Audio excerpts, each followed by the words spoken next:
278 page ಪುಸ್ತಕ ಇದ್ದವರಿಗೆ. ಅಲ್ಲಿ ಆ ವಿಲಿಯಂ ಬ್ಲೇಕ್ ಮತ್ತೆ ಅವನು ಉದ್ಧತಿ ಅವನು ಕೊಡುವ ಬಯಕೆಯನ್ನು ಹಯಗ್ರೀವನಿಗೆ ತಡೆಯಲಿಕ್ಕೆ ಆಗ್ಲಿಲ್ಲ ಅಂತೆ. ಅದಕ್ಕೆ ಸ್ವಾಮೀಜಿ ಏನ್ ಮಾಡಿದ್ರು, ಒಪ್ಪಿದ್ರು. ಅವನು ಏನ್ ಹೇಳ್ತಾನೆ ಅದಕ್ಕೆಲ್ಲ ಒಪ್ಪಿದ್ದಾರೆ. ಕೃಷ್ಣ ಪ್ರಜ್ಞೆಯ ತತ್ವ ಸಿದ್ಧಾಂತ ಅದರ ಬಗ್ಗೆ ಅವರು ತಾತ್ವಿಕವಾಗಿ ಸಮರ್ಥಿಸಿದ್ರು ಅಂತ ಹೇಳಿ ಮೊನ್ನೆ ನಾವು ಅಲ್ಲಿ ತನಕ ನೋಡಿದ್ದೇವೆ. ಅದರಲ್ಲಿ ಈಗ ಇಲ್ಲಿಂದ ಸ್ಟಾರ್ಟ್. ದೇವರು ಕಾಣುತ್ತಾನೆ, ದೇವರೇ ಪ್ರಕಾಶ. ಯಾರು ಓದ್ಲಿಕ್ಕೆ ನೋಡ್ತೇನೆ.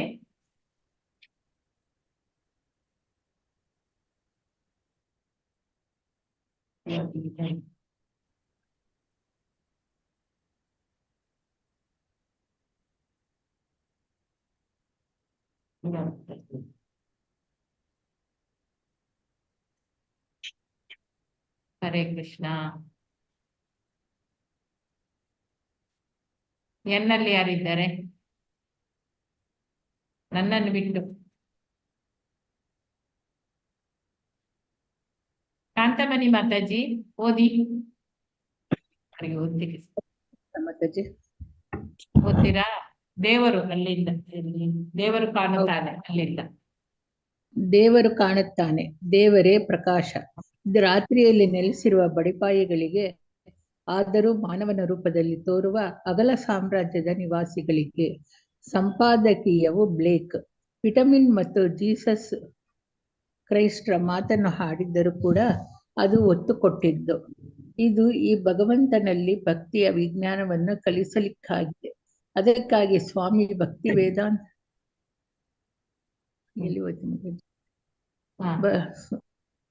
ಸ್ವಾಮಿ ಭಕ್ತಿ ವೇದಾಂತರು ಅಮೆರಿಕೆಗೆ ಬಂದಿದ್ದಾರೆ. ಅವರ ಸಂದೇಶ ಸರಳವಾದದ್ದು. ಭಗವಂತನ ಪವಿತ್ರ ನಾಮದ ಸಂಕೀರ್ತನ. ಹರೇ ಕೃಷ್ಣ ಹರೇ ಕೃಷ್ಣ, ಕೃಷ್ಣ ಕೃಷ್ಣ ಹರೇ ಹರೇ, ಹರೇ ರಾಮ ರಾಮ ರಾಮ ಹರೇ ಹರೇ. ಸ್ವಾಮಿ ಭಕ್ತಿ ವೇದಾಂತರು ತಮ್ಮ ಸದ್ಗುರುಗಳಾದ ಪರಮ ಪೂಜ್ಯ ಶ್ರೀಮದ್ ಭಕ್ತಿ ಸಿದ್ಧಾಂತ ಸರಸ್ವತಿ ಗೋಸ್ವಾಮಿ ಪ್ರಭುಪಾದರ ಆಜ್ಞೆಯನ್ನು ಮಾತಾಜಿ ಮೇಲೆ ಮಾಡಿ ಅನುಸರಿಸಿ 1944ರಲ್ಲಿ ಬ್ಯಾಕ್ ಟು ಗಾಡ್ ಹೆಡ್ ಪತ್ರಿಕೆಯ ಪ್ರಾರಂಭಿಕ ಪ್ರಕಟಣೆಯನ್ನು ಆರಂಭಿಸಿದ್ದರು. ಈ ದ್ವೈಮಾಸಿಕವು 1944ರಿಂದ 1956ರವರೆಗೆ ಭಾರತದ ವೃಂದಾವನದಲ್ಲಿ ಪ್ರಕಟವಾಯಿತು. ಸ್ವಾಮಿ ಭಕ್ತಿ ವೇದಾಂತರನ್ನು ಭಾರತದಲ್ಲಿ ಅಗ್ರಗಣ್ಯ ದ್ವೈತವಾದಿಯಾಗಿ ಸ್ಥಾಪಿಸಿತು. ಈ ಸಂಚಿಕೆಯು ಪಶ್ಚಿಮದಲ್ಲಿ ಈ ಪತ್ರಿಕೆಯ ಮೊದಲ ಪ್ರಕಟಣೆಯಾಗಿದೆ. ಪ್ರಭುಪಾದರು ನೀಡಿದ ಉಪನ್ಯಾಸವನ್ನು ಸಂಗ್ರಹಿಸಿಕೊಟ್ಟ ಮುಖ್ಯ ಲೇಖನವು ಉಮಾಪತಿಯು ಮಾಡಿಕೊಂಡ ಟಿಪ್ಪಣಿಯನ್ನು ಆಧರಿಸಿತ್ತು. ನಾವು ಎಚ್ಚರಗೊಂಡಾಗ ಹಾಗೂ ಮಲಗಲು ಹೋದಾಗ 1000 ಬಾರಿ ಇಂಥ ನಮ್ಮ ಮನಸ್ಸನ್ನು ಎಕ್ಕಡದಿಂದ ಹೊಡೆದುಕೊಳ್ಳಬೇಕೆಂದು ಹೇಳಲಾಗಿದೆ. ಹರೇ ಕೃಷ್ಣನನ್ನು ಏಕೆ ಗಾನ ಮಾಡಬೇಕು? ಏಕೆ LSDಯನ್ನು ಸ್ವೀಕರಿಸಬಾರದು? ಇಂಥ ಸಂಗತಿಗಳನ್ನು ಮನಸ್ಸು ಹೇಳಿದಾಗ ಅದನ್ನು ಅದೇ ಕಡೆಯಿಂದ ಹೊಡೆಯಬೇಕು. ಆದಾಗ್ಯೂ ನಾವು ಸದಾ ಕೃಷ್ಣನನ್ನು ಚಿಂತಿಸಿದರೆ ಅಂಥ ಹೊಡೆತದ ಅಗತ್ಯ ಇಲ್ಲ. ಆಗ ಮನಸ್ಸು ನಮ್ಮ ಅತ್ಯುತ್ತಮ ಮಿತ್ರನಾಗುವುದು. ಅಲ್ಲಿ ಹಯಗ್ರೀವನ ಲೇಖನವಿತ್ತು. ಸಿಡಿದೆದ್ದು ನಿಲ್ಲು. ಹಯಗ್ರೀವನು ಹಾರ್ಟ್ ಕ್ರೇನ್ ಮತ್ತು ವಾಲ್ಟ್ ವಿಟಮಿನ್ರಿಂದ ಮುಕ್ತರವಾಗಿ ಉದ್ಧೃತಿಗಳನ್ನು ಸೇರಿಸಿದ್ದ.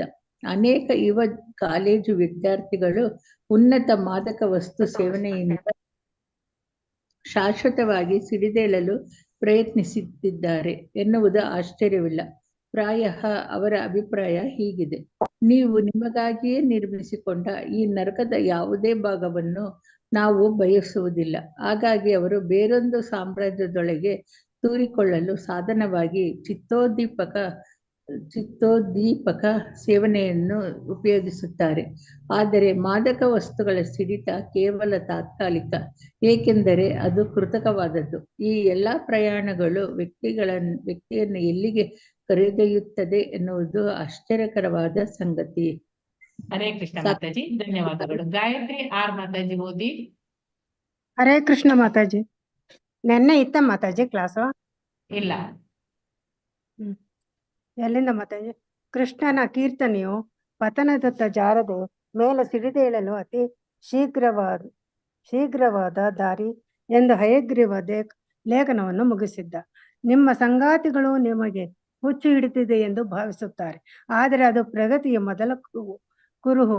ಇತರರು ಹೆಣ್ಣು ಮತ್ತು ಹೊನ್ನುಗಳ ಮಾಯೆಯ ಆಮಿಷಕ್ಕೆ ಸಿಕ್ಕಿ ಹುಚ್ಚರಾಗಲಿ ಬಿಡಿ, ಆದರೆ ನೀವು ವಾಸ್ತವ ಜಗತ್ತಿನ ಬದಲು ಕೃಷ್ಣನಿಗಾಗಿ ಹುಚ್ಚರಾಗಿರಿ. ಸಂಚಿಕೆ ಹಿಂಭಾಗದಲ್ಲಿ ಸ್ವಾಮೀಜಿಯ ಪ್ರಬಂಧಗಳ ಬಗ್ಗೆ ಪ್ರಚಾರವಿತ್ತು. ಕೃಷ್ಣನು ಆನಂದದ ಸಾಗರ, ನಿಜವಾದ ಚಪಲಮತಿ ಯಾರು? ಇವೇ ಈ ಲೇಖನಗಳು. ಅಲ್ಲದೆ ಅಲ್ಲಿ ಮತ್ತೊಂದು ಸೂಚನೆ ಇತ್ತು. ಮಾತಾಜಿ ಮೇಲ್ ಮಾಡ್ಬೇಕು.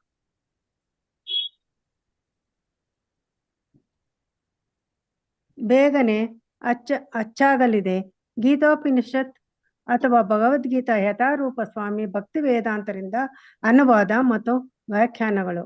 ಸಂಪಾದಕರಿಗೆ ಪ್ರಭುಪಾದರು ನೀಡಿದ್ದ ಮೊದಲ ಹಾಗೂ ಮುಖ್ಯ ಸಲಹೆ ಎಂದರೆ ಅವರು ಸಂಚಿಕೆಯನ್ನು ನಿಯತವಾಗಿ ಪ್ರತಿ ತಿಂಗಳು ಹೊರತರಲೇಬೇಕು. ಪ್ರತಿಗಳನ್ನು ಹೇಗೆ ಮಾರಾಟ ಮಾಡುವುದೆಂದು ಗೊತ್ತಿರದಿದ್ದರೂ 2 ಪುಟಗಳನ್ನು ಹೊರತಂದರೂ ಅವರು ಸಂಚಿಕೆಯ ಗುಣಮಟ್ಟವನ್ನು ಉದ್ದಕ್ಕೂ ಕಾಪಾಡಿಕೊಳ್ಳಬೇಕು. ಪ್ರಭುಪಾದರು ಹಯಗ್ರೀವನನ್ನು ಕರೆದು ಶ್ರೀಮದ್ ಭಾಗವತದ 3 ಸಂಪುಟಗಳನ್ನು ಅವನಿಗೆ ಉಡುಗೊರೆಯಾಗಿ ಕೊಟ್ಟರು. ಪ್ರತಿಯೊಂದು ಸಂಪುಟದ ಒಳಪುಟದ ಮೇಲೂ ಶ್ರೀಮಾನ್ ಹಯಗ್ರೀವದಾಸ ಬ್ರಹ್ಮಚಾರಿಗೆ ನನ್ನ ಆಶೀರ್ವಾದಗಳೊಂದಿಗೆ ಎಸಿ ಭಕ್ತಿ ವೇದಾಂತ ಸ್ವಾಮಿ ಎಂದು ಬರೆದಿದ್ದರು. ಹಯಗ್ರೀವ ಇದಕ್ಕಾಗಿ ಅವರೇ ತಾನು ಅವುಗಳ ಬೆಲೆಯನ್ನು ಕೊಡಲು ಶಕ್ತನಲ್ಲವೆಂದು ಹೇಳಿದ. ಅದೇನೂ ಪರವಾಗಿಲ್ಲ ಎಂದು ಪ್ರಭುಪಾದರು ಹೇಳಿದರು. ಈಗ ನೀನು ಬ್ಯಾಕ್ ಟು ಗಾಡ್ ಹೆಡ್ ಪತ್ರಿಕೆಯನ್ನು ಸಂಗ್ರಹಿಸಿ ಸಂಪಾದಿಸು. ಪ್ರಾಮಾಣಿಕವಾಗಿ ಕೆಲಸ ಮಾಡಿ ಟೈಮ್ ಮ್ಯಾಗಝೈನ್ ಅನ್ನಷ್ಟು ದೊಡ್ಡದಾಗಿ ಬೆಳೆಸು ಎಂದರು. ಇದರಲ್ಲಿ ಎಲ್ಲಾ ಶಿಷ್ಯರು ಪಾಲ್ಗೊಳ್ಳಬೇಕೆಂದು ಪ್ರಭುಪಾದರು ಬಯಸಿದರು. ಮಂದರಾಗಿರಬೇಡಿ, ಏನನ್ನಾದರೂ ಬರೆಯಿರಿ ಎಂದು ಅವರಿಗೆ ತಿಳಿಸಿದರು. ಸ್ವತಃ ಉಪದೇಶ ನೀಡುವ ಸಲುವಾಗಿ ಶಿಷ್ಯರಿಗೆ ಬ್ಯಾಕ್ ಟು ಗಾಡ್ ಹೆಡ್ ಸಂಚಿಕೆಯನ್ನು ಕೊಡಲು ಪ್ರಭುಪಾದರು ಬಯಸಿದ್ದರು. ಬ್ರಹ್ಮಾನಂದ ಮತ್ತು ಗರ್ಗಮುನಿ ಅದೇ ರಾತ್ರಿ ಬೈಸಿಕಲ್ ಮೇಲೆ ಸಂಚಿಕೆಗಳನ್ನು ತೆಗೆದುಕೊಂಡು ಹೋದರು. 14ನೇ ಅವಿನ್ನವರೆಗಿನ ಎಲ್ಲ ಬೀದಿಗಳ ಹಾಗೂ ಪಶ್ಚಿಮಹಳ್ಳಿಯ ತೀರ ಪಶ್ಚಿಮದವರೆಗಿನ ಎಲ್ಲಾ ಪ್ರಮುಖ ಅಂಗಡಿಗಳಿಗೆ 100 ಪ್ರತಿಗಳು ತೀರುವವರೆಗೂ ವಿತರಿಸುತ್ತಾ ಸವಾರಿ ಮಾಡಿದರು. ಉಪದೇಶ ಕಾರ್ಯದಲ್ಲಿ ಇದು ಒಂದು ಹೆಚ್ಚಳವಾಯಿತು. ಈಗ ಅವರ ಎಲ್ಲಾ ವಿದ್ಯಾರ್ಥಿಗಳು ಈ ಕೆಲಸದಲ್ಲಿ ಬೆರಳಚ್ಚಿಸುವುದು, ಸಂಪಾದನಾ ಕಾರ್ಯ ಮಾಡುವುದು, ಜೋಡಿಸುವುದು, ಮಾರುವುದು ಇವುಗಳಲ್ಲಿ ಪಾಲ್ಗೊಂಡರು. ಇದು ಈಗಲೂ ಅವರ ಉಪದೇಶ ಕಾರ್ಯವೇ ಆಗಿತ್ತು, ನಿಜ. ಆದರೆ ಅವರು ಮುಂದೆಂದೂ ಅದರಲ್ಲಿ ಒಂಟಿಯಾಗಿ ಉಳಿಯಲಿಲ್ಲ. 4 ತಿಂಗಳ ಮಾತಾಜಿ. ಹರೇ ಕೃಷ್ಣ ಮಾತಾಜಿ, ಧನ್ಯವಾದ. ಹರೇ ಕೃಷ್ಣ ಮಾತಾಜಿ, ಧನ್ಯವಾದಗಳು. ಇಲ್ಲಿ ದೇವರು ಕಾಣ್ತಾನೆ, ದೇವರೇ ಪ್ರಕಾಶ. ರಾತ್ರಿಯಲ್ಲಿ ನೆಲೆಸಿರುವ ಬಡಪಾಯಿಗಳಿಗೆ ಮತ್ತೆ ಆದರೂ ಮಾನವ ರೂಪದಲ್ಲಿ ತೋರುವ ಹಗಲು ಸಾಮ್ರಾಜ್ಯದ ನಿವಾಸಿಗಳಿಗೆ ಇದು ಬರ್ತದೆ. ಇಲ್ಲಿ ನೋಡೋಣ ಏನ್ ಹೇಳ್ತಾರಂತೆ. ಸಂಪಾದಿಕೆ ಬ್ಲೇಕ್ ಮತ್ತೆ ವಿಟಮಿನ್ ಮತ್ತು ಜೀಸಸ್ ಕ್ರೈಸ್ಟ್ ಅವರ ಪ್ರಕಾರ ಅವರ ಮಾತನ್ನು ಆಡಿದ್ರು ಕೂಡ ಇಲ್ಲಿ ಒತ್ತು ಕೊಟ್ಟದ್ದು ಇದಕ್ಕೆ. ದೇವರು ಕಾಣ್ತಾನೆ, ದೇವರೇ ಪ್ರಕಾಶ ಅಂತೇಳಿ ಅಲ್ಲಿ ಒತ್ತು ಕೊಟ್ಟಿದ್ದಾರೆ ಅವರ ಮಾತಿಗೆ.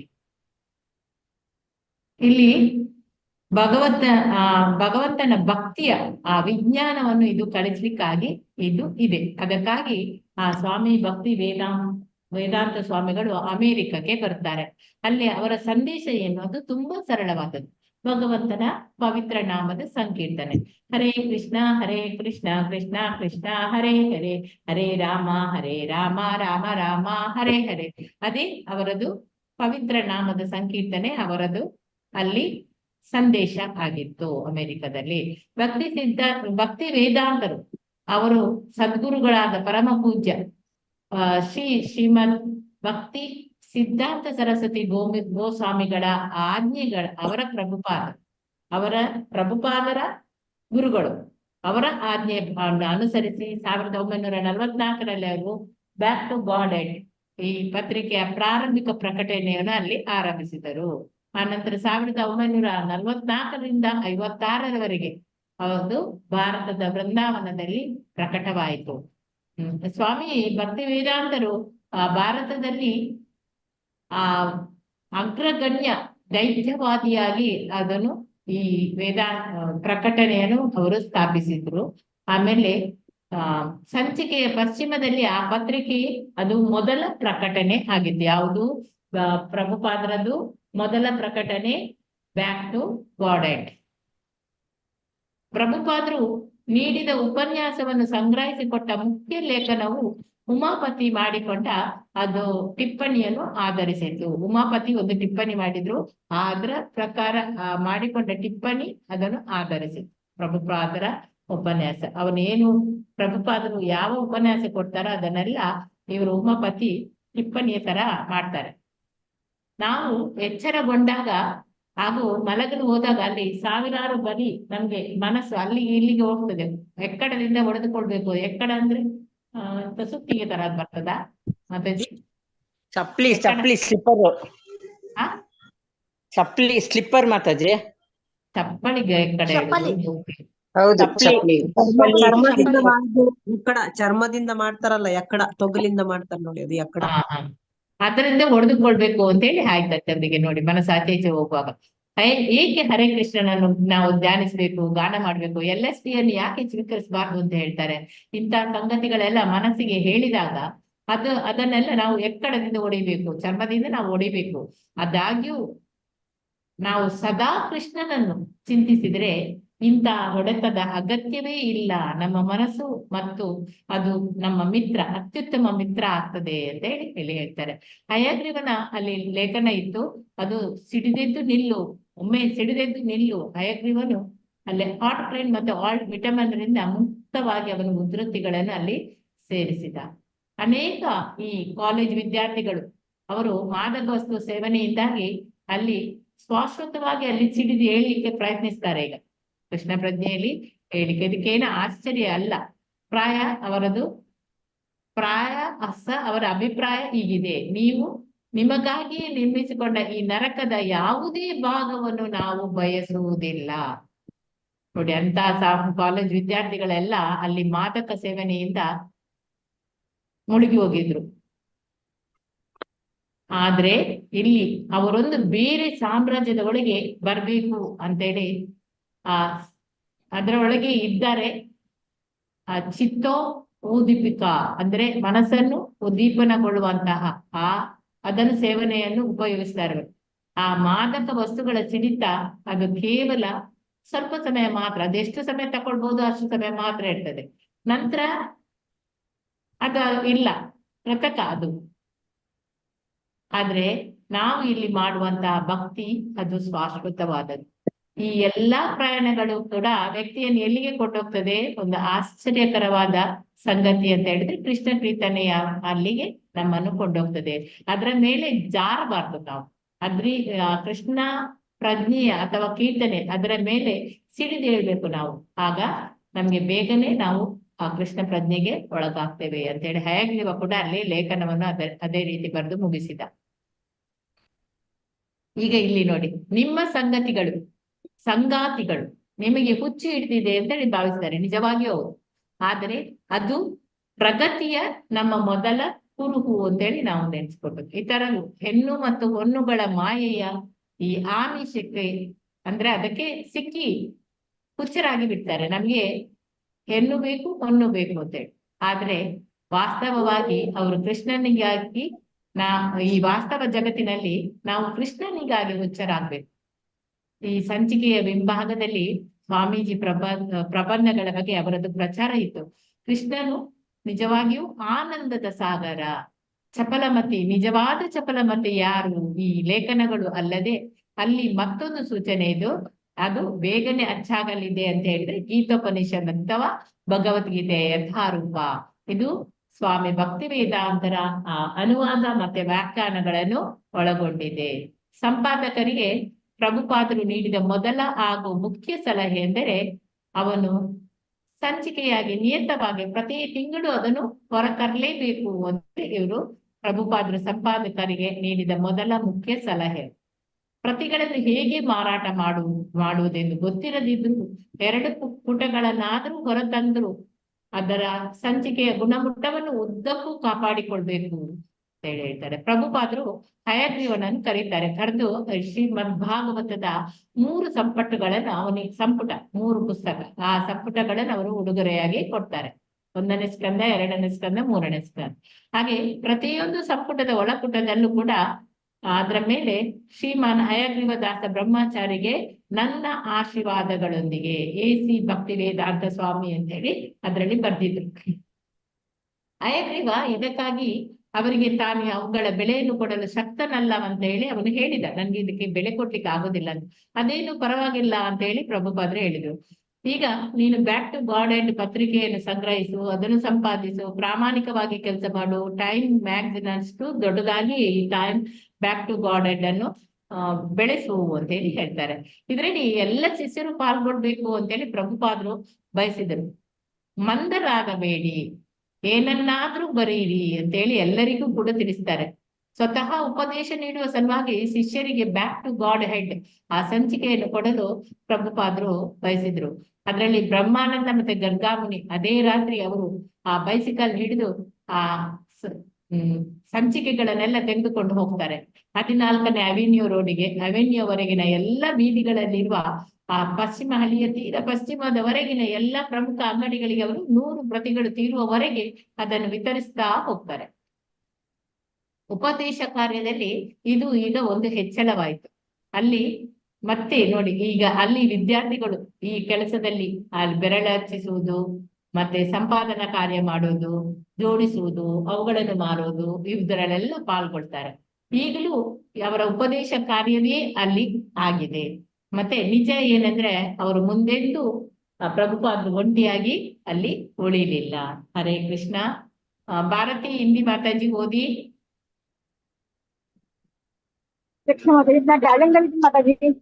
ಟ್ರಾವೆಲ್ ಅಲ್ಲಿದ್ರಾ? ಓಕೆ. ಗೀತಾ ಓದಿ.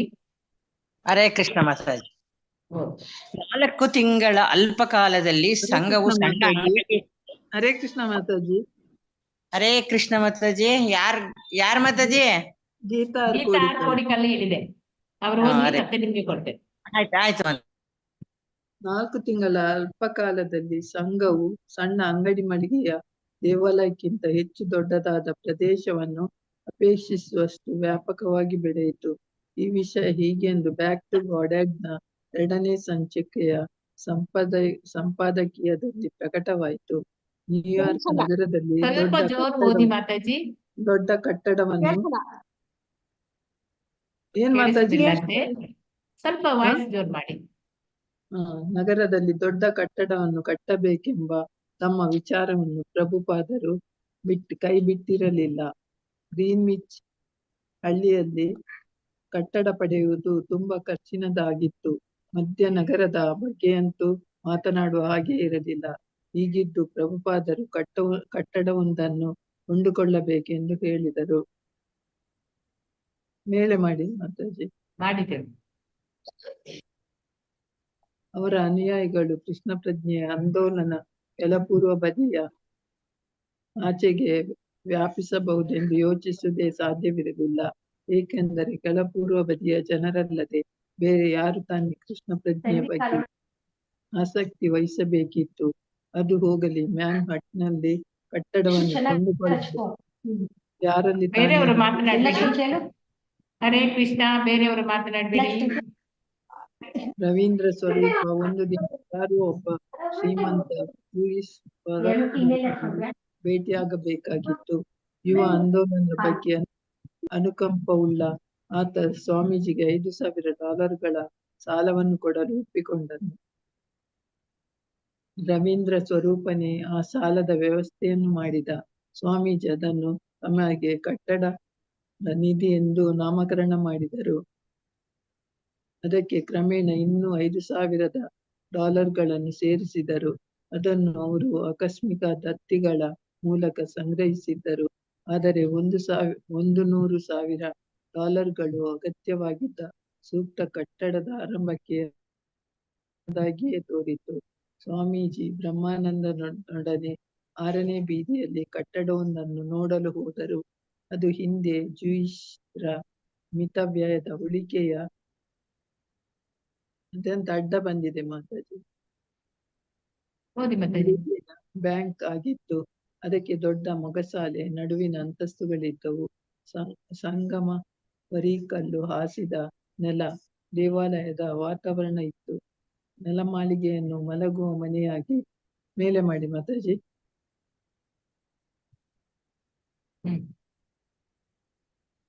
ಮಲಗುವ ಮನೆಯಾಗಿ ಪರಿವರ್ತಿಸಬಹುದೆಂದು ಬ್ರಹ್ಮಾನಂದನು ಸಲಹೆ ನೀಡಿದ. ನಡುವಿನ ಅಂತಸ್ತು ತಮ್ಮ ಅಪಾರ್ಟ್ಮೆಂಟ್ ಆಗಬಹುದೆಂದು ಸ್ವಾಮೀಜಿ ಪರಿಗಣಿಸಿದರು. ವಿಶಾಲವಾದ ಮೊಗಸಾಲೆಯನ್ನು ಕೀರ್ತನಕ್ಕೆ ಹಾಗೂ ಉಪನ್ಯಾಸಕ್ಕೆ ಬಳಸಬಹುದೆಂದು ಸ್ವಾಮೀಜಿ ಯೋಚಿಸಿದರು. ಆದರೆ ಕಟ್ಟಡ ನೋಡಿ ಬಂದ ಬಳಿಕ ಪ್ರಭುಪಾದರು ಆ ಕಟ್ಟಡ ಬಸ್ ನಿಲ್ದಾಣದ ಹತ್ತಿರ ಮೂಲೆಯಲ್ಲಿದೆ ಎನ್ನುವುದನ್ನು ಗಮನಿಸಿದರು. ಅದು ಉತ್ತಮ ಸ್ಥಳವಾಗಲಾರದು ಎನಿಸಿತು. ಕಲ್ಕತ್ತೆಯ ಬಾಗ್ ಬಜಾರಿನಲ್ಲಿರುವ ಗೌಡೀಯ ಮಠದ ಶಾಖೆಯು ಬಸ್ ನಿಲ್ದಾಣದ ಹತ್ತಿರವೇ ಇದೆ. ಬಸ್ಸುಗಳು ಹೊರಡುವಾಗ ಆಗುವ ಶಬ್ದದಿಂದ ತುಂಬಾ ಅಡಚಣೆಯಾಗುವುದನ್ನು ಅವರು ತಿಳಿಸಿದರು. ಪ್ರಭುಪಾದರು ಮುಂದೆ ಕೆಳಪೂರ್ವ ಬದಿಯ 6ನೇ ಬೀದಿಯಲ್ಲಿ ಮೇಲೆ ಮಾಡಿ ಮಾತಾಡಿ. ಹರೇ ಕೃಷ್ಣ ಮಾತಾಜಿ, ಧನ್ಯವಾದಗಳು ಮಾತಾಜಿ. ನೆಕ್ಸ್ಟ್ ಗೀತಾ ಎಂ ಮಾತಾಜಿ ಓದಿ. ಹರೇ ಕೃಷ್ಣ ಮಾತಾಜಿ. ಪ್ರಭುಪಾದರು ಇತರ ಸ್ಥಳಗಳಿಗೂ ಹೋಗಿ ಬಂದರು. ಒಂದು ತುಂಬಾ ನಿರ್ಲಿಕ್ಷಿತವಾಗಿತ್ತು. ತುಂಬಾ ದುರಸ್ತಿಯ ಅಗತ್ಯ ಇತ್ತು. ಅದು ಪುಂಡರು ಯಾರೋ ಹಾಳುಗಡಹಿದ ಭವನದಂತೆ ತೋರುತ್ತಿತ್ತು. ಇನ್ನೊಂದು ಇದೇ ಸ್ಥಿತಿಯಲ್ಲಿ ಮೇಲಿನ ಪ್ಯಾರಾಗ್ರಾಫ್ ಓದ್ಬೇಕು. ಏನ್ ಮಾತಾಜಿ? ಪ್ರಭುಪಾದರು ಅಲ್ಲಿಂದ ಪ್ರಭುಪಾದರು ಮುಂದೆ ಕೆಳಪೂರ್ವ ಬದಿಯ 6ನೇ ಬೀದಿಯಲ್ಲಿ ಅದು ಓದ್ಬೇಕು. ಪ್ರಭುಪಾದರು ಮುಂದೆ ಕೆಳಪೂರ್ವ ಬದಿಯ 6ನೇ ಬೀದಿಯಲ್ಲಿ ಟೆಂಪಲ್ ಎವೆನ್ಯೂ ಎಲ್ ಕಟ್ಟಡವನ್ನು ನೋಡಿದರು. ಅದು ಬ್ಯಾಂಕ್ ಕಟ್ಟಡಕ್ಕಿಂತ ಹೆಚ್ಚು ದೊಡ್ಡದಾಗಿತ್ತು. ಸ್ವಾಮೀಜಿಯ ಕೆಲವು ಶಿಷ್ಯರು ಗುಹೆಯಂತಹ ಖಾಲಿ ಕೋಣೆಗಳ ಉದ್ದಕ್ಕೂ ನಡೆಯುವಾಗ ಇಂತಹ ಸ್ಥಳ ಸಿಕ್ಕರೆ ಅದನ್ನು ನಿರ್ವಹಿಸುವುದು, ಬಳಸುವುದು ಹೇಗೆ ಎನ್ನುವುದನ್ನು ಯೋಚಿಸಲಿಕ್ಕೆ ಅಳುಕಿದರು. ಪ್ರಭುಪಾದರು ಇತರ ಸ್ಥಳಗಳಿಗೂ ಹೋಗಿ ಬಂದರು. ಒಂದು ತುಂಬಾ ನಿರ್ಲಕ್ಷಿತವಾಗಿತ್ತು. ತುಂಬಾ ದುರಸ್ತಿಯ ಅಗತ್ಯ ಇತ್ತು. ಅದು ಪುಂಡರು ಯಾರೋ ಹಾಳುಗಡೆಯಿದ ಭವನದಂತೆ ತೋರುತ್ತಿತ್ತು. ಇನ್ನೊಂದು ಇದೇ ಸ್ಥಿತಿಯಲ್ಲಿತ್ತು. ಮೇಲ್ಚಾವಣೆಯವರೆಗೆ ಹರುಕು ಮುರುಕು ಸಾಮಾನುಗಳಿಂದ ತುಂಬಿ ಹೋಗಿತ್ತು. ತನ್ನೊಡನೆ ಬಂದ ರೂಪಾನುಗನನ್ನು ನೋಡಿ ನಿನಗೆ ಏನೆನ್ನಿಸುತ್ತದೆ ಎಂದು ಅವರು ಕೇಳಿದರು. ಇದನ್ನು ಸರಿಪಡಿಸಲು ಬಹಳ ಸಮಯ ಹಾಗೂ ಹಣ ಖರ್ಚಾಗುತ್ತದೆಂದು ರೂಪಾನುಗ ಹೇಳಿದ. ಹಾಗಾಗಿ ಸ್ವಾಮೀಜಿ ಅಲ್ಲಿಂದ ವಾಪಸ್ ಬಂದರು. ಬಚ್ಚಲು ಮನೆಗೆ ಹೋಗಿ ತೊಟ್ಟಿಯಲ್ಲಿ ಕಾಲು ತೊಳೆದುಕೊಂಡರು. ಹೊರಗಡೆ ಹೋಗಿ ಬಂದ ಬಳಿಕ ಕಾಲು ತೊಳೆದುಕೊಳ್ಳುವುದು ಭಾರತದಲ್ಲಿನ ಪದ್ಧತಿ ಎಂದು ಅವರು ಹೇಳಿದರು. ಆ ಬಳಿಕ ಭಕ್ತರು ಮಿಸ್ಟರ್ ಪ್ರೈಸನನ್ನು ಭೇಟಿಯಾದರು. ಆತ ನಾಜೂಕಾಗಿ ಉಡುಗೆ ತೊಟ್ಟ ಆಸ್ತಿ ಮಾರಾಟದ ದಳ್ಳಾಳಿ. ನಿಮಗೆ ಕೈತುಂಬಾ ನಕ್ಷತ್ರಗಳಿವೆ ಎಂದು ಮಿಸ್ಟರ್ ಪ್ರೈಸ್ ಬ್ರಹ್ಮಾನಂದನಿಗೆ ಹೇಳಿದ. ನೀವು ತೆರಿಗೆ ರಹಿತ ಧಾರ್ಮಿಕ ಸಂಘಟನೆಯನ್ನು ಸಂಯೋಜಿಸಿದ್ದೀರಿ. ಇದು ಎಷ್ಟೊಂದು ಹಣ ಉಳಿಸುವುದೆಂಬ ವಿಚಾರವೇ ನಿಮಗೆ ಗೊತ್ತಿಲ್ಲ. ತೆರಿಗೆ ಕೊಡಲಿಕ್ಕಾಗುವುದಿಲ್ಲ ಎಂಬ ಕಾರಣಕ್ಕಾಗಿಯೇ ಎಷ್ಟೊಂದು ಜನ ಮನೆ ಖಾಲಿ ಮಾಡುತ್ತಾರೆ. ಆದರೆ ನಿಮ್ಮನ್ನೆಲ್ಲ ನೋಡಿಕೊಳ್ಳಲು ಮೇಲೆ ಅವನಿದ್ದಾನೆ. ನಿಮಗೂ ನಿಮ್ಮ ಸ್ವಾಮೀಜಿಯವರಿಗೂ ನಾನು ಒಂದು ಸ್ಥಳವನ್ನು ಕೊಡಿಸುತ್ತೇನೆ. ಮಿಸ್ಟರ್ ಪ್ರೈಸ್ ಬ್ರಹ್ಮಾನಂದನಿಗೆ ಸೆಂಟ್ ಮಾರ್ಕ್ಸ್ ಸ್ಥಳದ ಹತ್ತಿರ 3 ಮಹಡಿಗಳ ಸುಂದರ ಕಟ್ಟಡವೊಂದನ್ನು ತೋರಿಸಿದ. ಅದು ಬಜಾರಿಗೆ ಹತ್ತಿರದ ಜಾಗ, ಯುವಕರು ಹೆಚ್ಚಾಗಿ ಇರುವಂತಹದ್ದು. ಆ ಸ್ಥಳವನ್ನು ಮೇಲ್ನಗರದ ಜನರು ಸುರಕ್ಷಿತವೆಂದು ಭಾವಿಸಿದ್ದರು.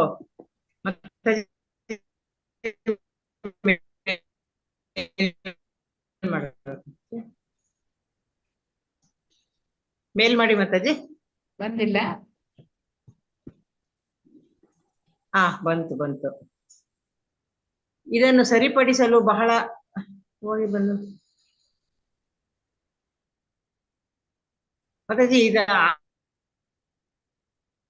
ಸಿಗ್ನಲ್ ಆಗಿತ್ತಲ್ಲ ಮಾತಾಜಿ, ಬಂದಿಲ್ಲ. ಎಲ್ಲರಿಗೆ ಬಂದಿಲ್ಲ. ಬಂದಿದೆ. ಅಲ್ಲ, ನಿಮ್ಮ ಸಿಗ್ನಲ್ ವೇರಿಯೇಷನ್ ಆಗ್ತದೆ. ಈಗ ಬಂತಾ?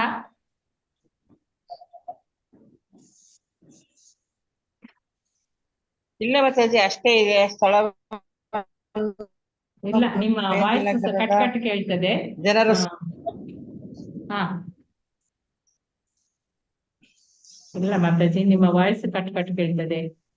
ಅಶ್ವಿನಿ ಮಾತಾಜಿ ಓದಿ, ನೆಕ್ಸ್ಟ್ ನೋಡೋಣ ಮಾತಾಜಿ, ನಿಮಗೆ ಚಾನ್ಸ್. ಹಾಗೆ ಮಾಡಿ ಮಾತಾಜಿ. ವಾಯ್ಸ್ ಕ್ಲಿಯರ್ ಇಲ್ಲ. ಅಶ್ವಿನಿ ಮಾತಾಜಿ.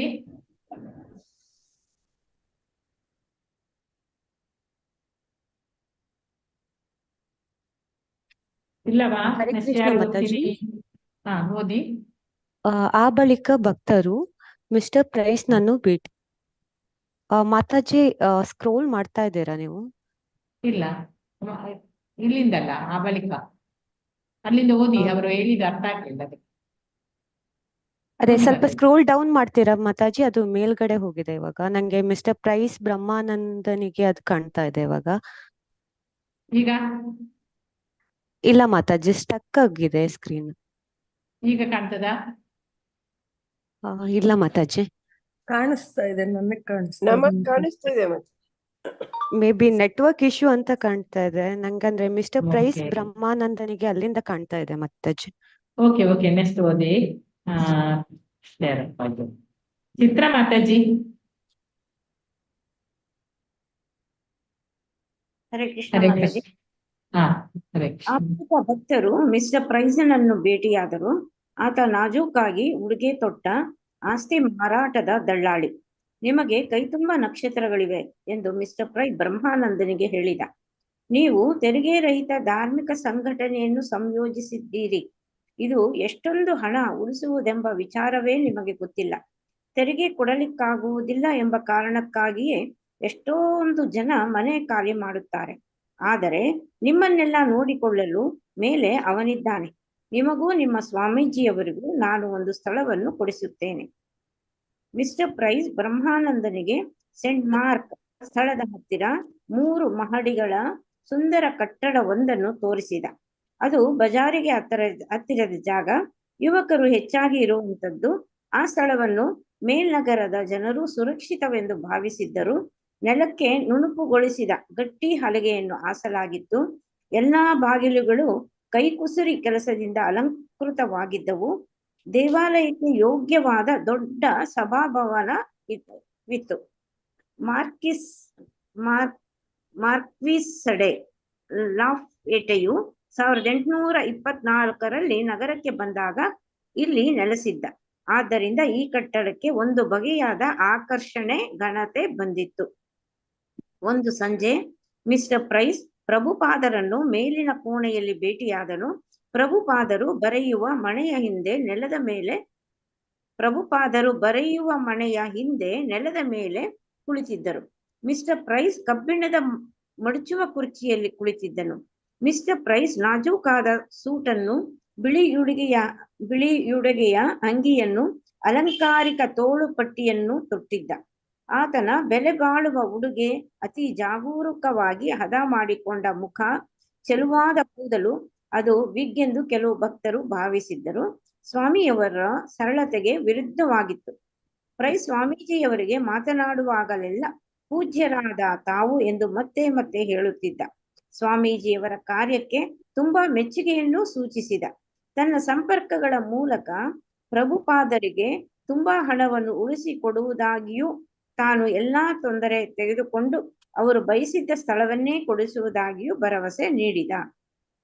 ಪ್ರಭುಪಾದರು ಕೆಲವರು ಶಿಷ್ಯರ ಸಹಿತ ಕಟ್ಟಡವನ್ನು ನೋಡಲು ಪ್ರೈಸ್ನೊಂದಿಗೆ ಹೋದರು.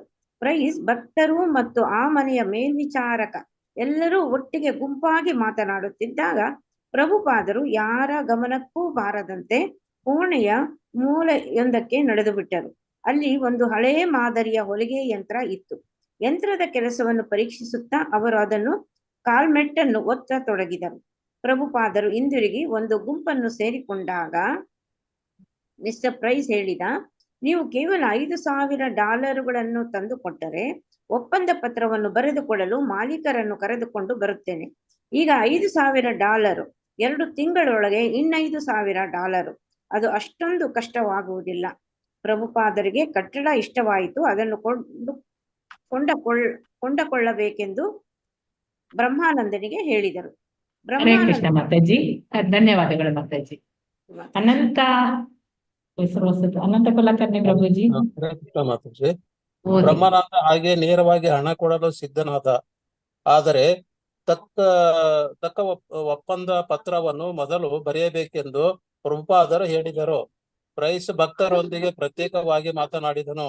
ಸ್ವಾಮಿಯವರು ಆಸಕ್ತಿಯ ಬಗ್ಗೆ, ಆಧ್ಯಾತ್ಮಿಕ ಆಂದೋಲನದ ಬಗ್ಗೆ ಮಾತನಾಡುತ್ತಾ, ಆತ ಒಪ್ಪಂದ ಪತ್ರಕ್ಕೂ ಮೀರಿದ ಬೇರೆ ಯಾವುದೋ ಒಂದು ರೀತಿಯಲ್ಲೂ ಅವನಿಗೆ ಭರವಸೆ ನೀಡುತ್ತಿರುವಂತೆ ತೋರಿತು. ಕೊಡುವುದಾಗಿ ಪ್ರೈಸ್ ಹೇಳಿದ. ತಾನೇ ಈ ಕಟ್ಟಡವನ್ನು ಕೊಡುವೆನೆಂದು ಮಾತಿಗೆ ಅರ್ಥವೇ ಇಲ್ಲ. ಆದರೆ ಆತ ಅರ್ಥ ಬರುವಂತೆ ಮಾತನಾಡಿದ. ಭಕ್ತರು ನನ್ನನ್ನು ಮಿತ್ರನೆಂದು ಭಾವಿಸಬೇಕೆಂದು ಆತ ಬಯಸಿದ್ದ. ಒಂದು ಸಂಜೆ ಅವರು ತಮ್ಮ ಮನೆಗೆ ಬರುವಂತೆ ಆಹ್ವಾನವನ್ನು ಕೊಟ್ಟ. ಭಕ್ತರು ಅವನ ಮನೆಯಲ್ಲಿ ಸೇರಿದರು. ಆತ ಜಗುಲಿಯಲ್ಲಿ ಕುರ್ಚಿಯ ಮೇಲೆ ಸ್ವಲ್ಪ ಮೇಲೆ ಮಾಡಿ ಮಾತಾಡಿ.